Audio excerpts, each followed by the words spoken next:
My brother Caleb has his birthday in a few days. Caleb is the third oldest in my family. Counting half-siblings, I'm the ninth. Growing up, our tyrannical father left when we were young, and my mom could barely keep a roof over our heads. Apparently, many times before the incident, I'm about to explain she forgot Caleb, but I don't remember any of those, and some of my other siblings deny that and have specific memories that show the opposite. When I was 15 and Caleb was 18, our house burnt down, and Caleb moved in with his girlfriend, now wife. A few months later was his birthday, and our mom forgot to call him. Keep in mind he abandoned our family and didn't help her with bills from his job as my other siblings did. My 17-year-old sister was working and gave my mom money. She was also taking care of some of my half-siblings, who aren't hers biologically, but she still calls her children, just for your information.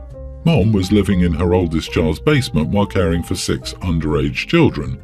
My sister-in-law, Teresa, has never let her forget it. I didn't know this was happening until last year, but for the past decade, Teresa has unfailingly texted my mom a few days beforehand to remind her of Caleb's birthday. Every time this brings my mom so much heartbreaking guilt and brings her back to extremely traumatic and triggering times in her life. I only found out last year because she got the text when I was with her and she started crying. Once again this year I was with her when she got the text. She literally started sobbing and apologizing to me, asking if she was truly such a terrible mom, etc. I of course told her no, she was an amazing mom to me. I felt like this has gotten ridiculous. Then I got on my phone and called Teresa and told her she needed to stop this. Teresa got mad at me and started saying my mom was XYZ and she was trying to keep Caleb from being hurt. I asked her to explain to me one way Caleb has been hurt recently, and she kept saying some things were none of my business. There was only one example she gave of a childhood neighbour dying and my mom not telling him, which was a lie because my mom had forwarded him all the church emails. He also hadn't talked to this person in years. Well, then today I go over to Caleb's house to pick up some stuff and he makes a big deal saying that I was mean to Teresa and that I can't come around for a while. I explained the situation and how upset Mom was, and he said it didn't matter. This hurts me because I used their house to get internet to do my college work, which will be starting soon, so now he's punishing me for Teresa's allegations about my mom. I would also point out Teresa has never given my mom a chance to prove she remembers, so it's a self-fulfilling prophecy. Am I the idiot? Are you more upset about the birthday or losing your Wi-Fi? You are the idiot. You are 6 siblings after Caleb, so you probably have no idea what growing up was like for him. Weirdly, you think he should have been helping with bills at 18 when he was still a child.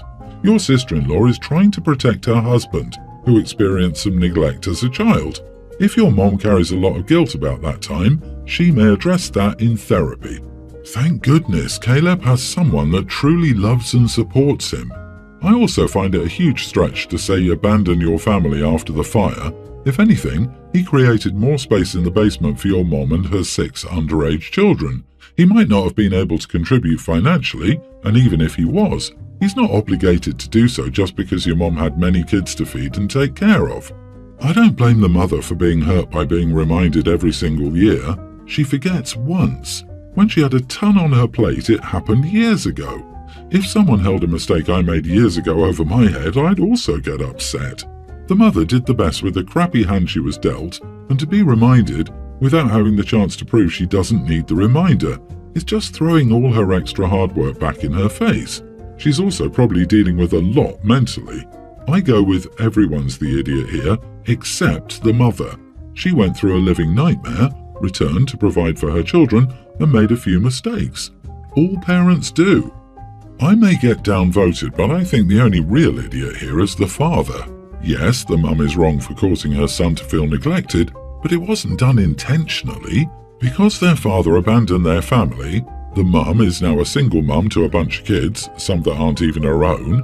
Mum now has no financial stability and has to work 2 jobs just to keep her children fed, clothed, warmed and housed. Because Mom is working every free minute to provide for her children, she's unable to provide emotional support for her children. So let's blame the right person, the deadbeat dad. My 30 female sister, 36, is pregnant with her 2nd child. Her first child, she didn't find out the gender until she gave birth. She and her husband did this time but decided not to tell anyone. We've all respected that, like it's their business. They've made a pretty big deal about it, constantly bringing it up and trying to bait people into asking so they can smile and say, "We know, but we're not telling." Annoying, but we avoid it. They recently picked a name. As you can guess, they don't want to tell anyone. Cool, their choice. But once again, they're baiting for people to ask questions. I'm also pregnant with my first. We're not finding out the gender until birth, though we have 2 names picked out and have told people if they ask. I had my baby shower last weekend. My sister was there. She baited a few people who didn't know her to ask what she was having. I ignored it. Then, while opening gifts, I received 2 onesies. One had the name we picked for a girl, the other for a boy. My aunt explained I could hold on to the other one if we had a second or donate it. Both are pretty common names. I thought it was so sweet. My sister said, "Oh, we've picked a name too." I already knew what would happen. A few asked what it was. She smirked and said, "We're not telling." I rolled my eyes and said, "Yeah, we know. Have enough attention for now?" She turned red but didn't say anything else. We moved on. My mom later chastised me, saying I shouldn't have called her out like that. Apparently my sister cried after. I pointed out she already had her shower where she could annoy people with all that, and she doesn't need to do it with mine. Am I the idiot? Not the idiot, she sounds annoying as heck. She sounds like those people on Facebook who post about feeling down or needing inspiration, or feeling hurt by betrayal or drama, and then people ask what it is and they say, "I don't want to talk about it now." By the way, you could always start throwing out ridiculous names. Craigathy, Jimifer, Savory, Brangelina. Don't you understand that your baby shower exists only for her to tell people that she's pregnant too, and knows the gender, and even picked out a name for her baby as well, and that it's all so awesome, unlike yours, that she won't tell anybody?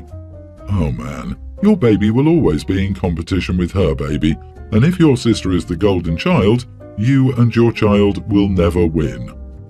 I tried to keep the fact my sister has issues away from my wife. She's very judgmental of people who aren't perfect, i.e. does everything to further themselves, and would consider my sister a lost cause. She's met her once, but aside from knowing she smokes, I keep her out of my family issues. My parents, especially my mom, expect me to help my sister because it's my job as the older brother.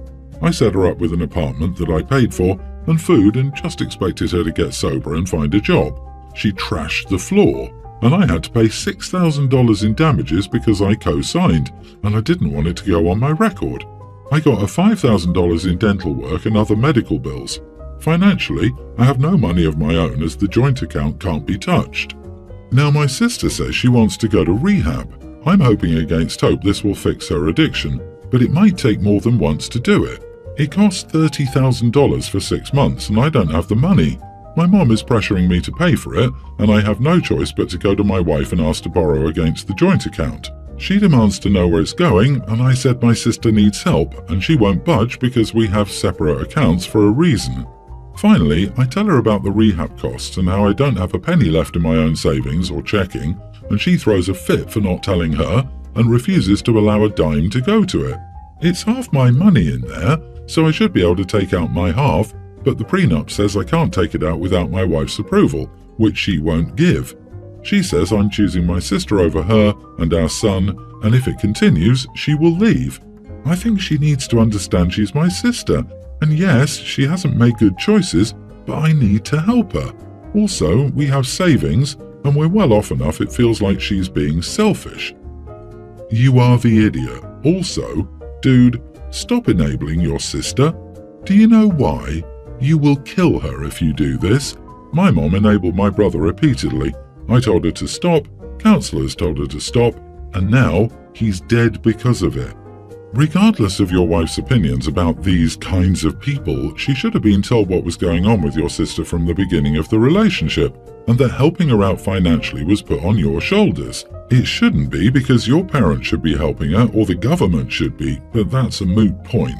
You can't spring this kind of financial blow to your joint account and not expect your wife to be angry at you for not being upfront from the beginning. Thank your wife for having the backbone you lack when it comes to telling mommy no. Wife is scared that I'll drain that account as well, and she's right on that. OP will drain his and his wife's retirement accounts, savings account, and home equity to continue enabling his sister, and it won't do crap. It'll just make it worse, even if OP had a tree that dropped money instead of leaves. You're lighting yourself and your family on fire to keep your sister warm, and all she's interested in is lighting her joints with the flames.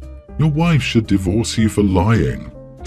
So I, 50 male, went to get some fast food today, and my nearly adult daughter is upset with me. I'm on a diet, so I need to watch what I eat, diabetic, and I opted to get a grilled chicken sandwich meal. That meal comes with fries. I said I didn't want them because I shouldn't have them, so my daughter asked if she could have them instead of them going to waste. I told her yes, she could, and she asked if I could get her a special sauce too, which I did.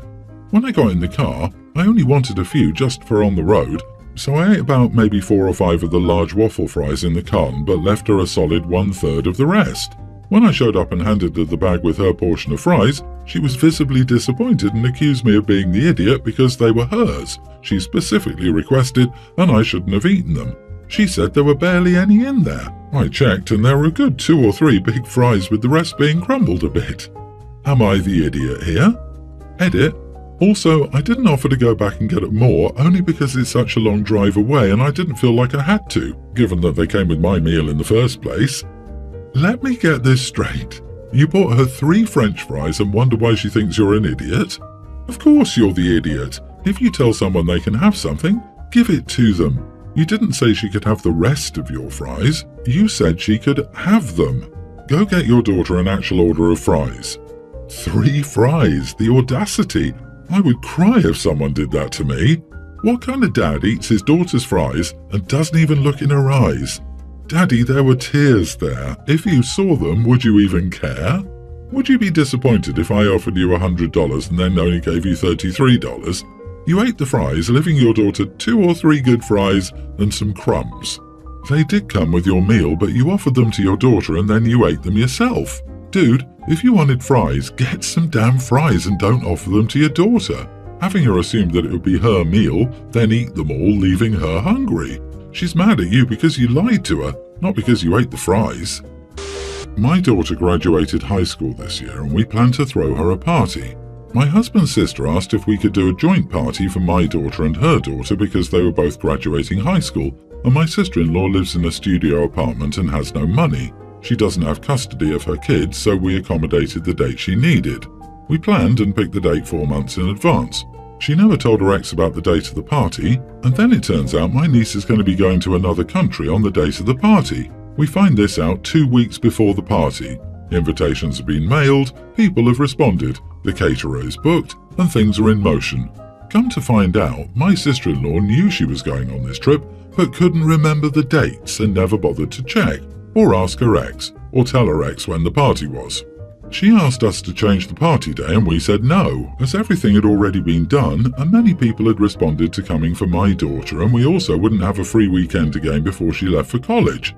Sister-in-law said she thought it would be easy to change it, but we stood our ground and said no. Then, at the party, she called me aside and said we should have changed it, that no one showed up. We invited around 60 people and 35 were able to make it, and all of my daughter's friends were there. It would have been fine. I told her once again the reasoning why and that it wasn't our fault she didn't double check on the dates. She became cranky and said I should have taken her needs more seriously and been more understanding. I said the only people whose needs matter here were my daughter's. I refused to speak to her till I get an apology. Am I the idiot? Edit, my daughter and niece aren't very close. My daughter didn't want to have a joint party to begin with, but she did it to be nice. About 5 sister-in-law invited were joint family members and 30 were people she'd invited who we didn't know. Not the idiot. Hey, you're throwing a party. Can I piggyback on it to have my party with you, but you need to change your date for me? You did this, which was beyond necessary. Oh, I forgot that I can't make the date that I told you to change it to. I know it's all planned and people are coming, but can you cancel everything since the date I told you was wrong? It would make me feel bad if your party wasn't about my daughter. No. If she wanted to ensure she was celebrating her daughter while piggybacking on your organisational skills in your daughter's party, she should have checked her daughter's calendar better. 35 out of 60 guests showed up. Yeah, probably because the other half of the invited guests were the other person's guests. And she invited 30 people you didn't know. Did she tell them her daughter wouldn't be there? Did she pay anything for it? She should take her daughter's needs more seriously. Guess we know why she doesn't have custody. Honestly, you are the idiot for agreeing to share your daughter's graduation party in the first place. My parents did this for a cousin of mine who I hate, and it ruined graduation for me. None of the attention was on me, only him, and I had to deal with his holier-than-thou Bible-thumping nonsense on a day that was supposed to celebrate one of the biggest accomplishments of my life. I'm glad it worked out, but I hope you keep your daughter's feelings in mind in the future.